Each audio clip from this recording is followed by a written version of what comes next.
Cosmos rooftop restaurant Rangamati. Hello বন্ধুরা, আসসালামু আলাইকুম। সবাই কেমন আছেন? আশা করি ভীষণ ভালো আছেন এবং সুস্থ আছেন। আজকে আবারও আপনাদের জন্য একটি নতুন ব্লগ নিয়ে হাজির হয়ে গেছি। আজকের ব্লগে থাকছে কসমস রুফটপ রেস্টুরেন্ট, যেটি রাঙামাটিতে অবস্থিত কসমস হোটেলের টপ ফ্লোরে রয়েছে। সারাদিন কাপ্তাই লেকের অপার সৌন্দর্য উপভোগ করেছি। অবশেষে রাতের বেলা ফিরে এলাম হোটেলে। আর আমাদের এই হোটেলের টপ ফ্লোরেই রয়েছে এই রুফটপ রেস্টুরেন্ট। আর যেহেতু আমাদের হোটেলেই টপ ফ্লোরে রুফটপ রয়েছে, সেখানে যাব না, কিছু খাবো না, এটা কিন্তু হয় না।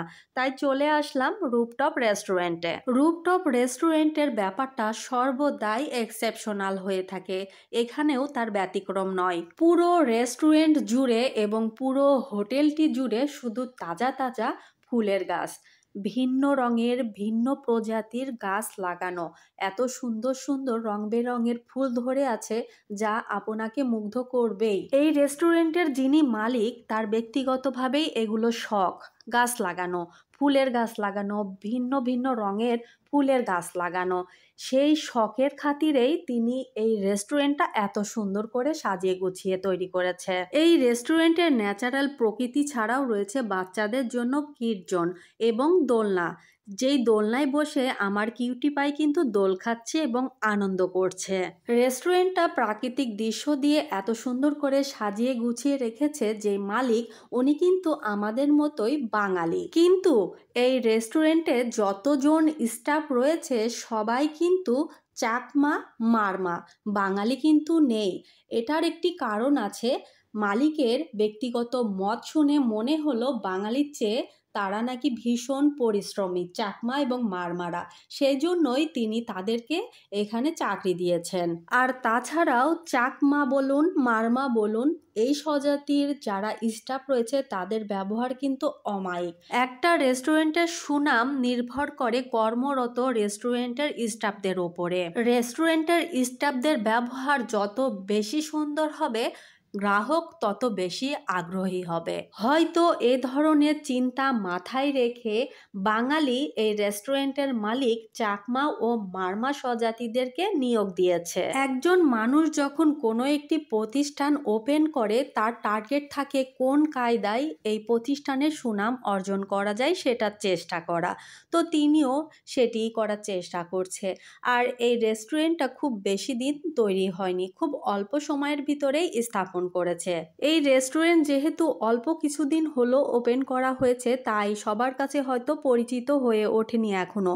তবে আমার কাছে মনে হয় এখানে যেরকম সার্ভিস, এখানে যেরকম সৌন্দর্য, তাতে খুব শীঘ্রই এখানকার সুনাম ও পরিচিতি খুব দ্রুত বৃদ্ধি পাবে। আর এই হলো হোটেলের মধ্য দিয়ে সিঁড়ি, যেই সিঁড়ি বেয়ে রুফটপে চলে যাওয়া যায় খুব সহজে। এবং এর আরও একটি গেট বাইরে হতে রয়েছে, যে গেটের সিঁড়ি বেয়ে উপরে সরাসরি চলে আসতে হয় রুফটপ রেস্টুরেন্টে। এবার আমি আপনাদের দেখাচ্ছি রেস্টুরেন্টের ভেতরে অডিটোরিয়াম ও বসার স্পেসগুলো। দেখুন কত সুন্দর করে ডেকোরেশন করে রেখেছে, একেবারে চোখ জুড়ানো ডেকোরেশন। রাস্তার পাশেই কসমস রুফটপ রেস্টুরেন্টের যে গেট রয়েছে, সেই গেট ধরে উপরে উঠে আসলেই আপনি এই দৃশ্যটি পেয়ে যাবেন। এটি প্রথম গেটেই এই দৃশ্যগুলো রয়েছে। সামনে আরও একটি গেট রয়েছে, সেটি আপনার হোটেলের মাঝখান দিয়ে যে সিঁড়ি রয়েছে, সেই সিঁড়ি বেয়ে উপরে উঠে আসলে ওই গেট দিয়ে সবাই এখানে প্রবেশ করতে পারে। আপনারা এতক্ষণে নিশ্চয় দেখতে পেয়েছেন এখানকার স্টাফরা তাদের কাস্টমারদের সন্তুষ্ট করতে ভীষণ ব্যস্ত হয়ে উঠেছে। এখানে একটি ছোটোখাটো আয়োজন হচ্ছে, সেই আয়োজনে তারা সম্পূর্ণভাবে কাস্টমারদের সন্তুষ্ট করায় ব্যস্ত। সাইডে রয়েছে কিড জোন, ছোট বাচ্চারা এখানে এসে খেলাধুলা করে ভীষণ এনজয় করে। কিড জোনের ডান পাশেই রয়েছে রিসেপশন। দেখুন রিসেপশনটা কত সুন্দর করে ডেকোরেশন করা, অসাধারণ লাগছে না? আমার কিন্তু ভীষণ ভালো লাগছে। আপনাদের কাছে কেমন লাগছে অবশ্যই কমেন্টে জানাবেন। গ্লাস দেখেন কত সুন্দর করে সাজিয়ে রেখেছে উল্টো করে, আর নিচে একটি অ্যাকোরিয়াম রয়েছে, কত সুন্দর। কসমস রুফটপ রেস্টুরেন্ট এক কথায় অসাধারণ। এবার কিছু আসল টপিকস নিয়ে কথা বলি।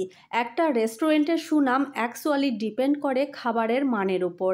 এখানে সত্যি বলতে খাবার খুবই টেস্টি এবং দেখতে যতটা লোভনীয় খেতে তার থেকে অনেক বেশি টেস্টি, এবং আমার কাছে মনে হয়েছে খাবারের মান হিসেবে খাবারের দামটা একদম পারফেক্ট। তো বন্ধুরা, অনেক তো হলো কসমস রুফটপ রেস্টুরেন্ট সম্পর্কে দেখাশোনা।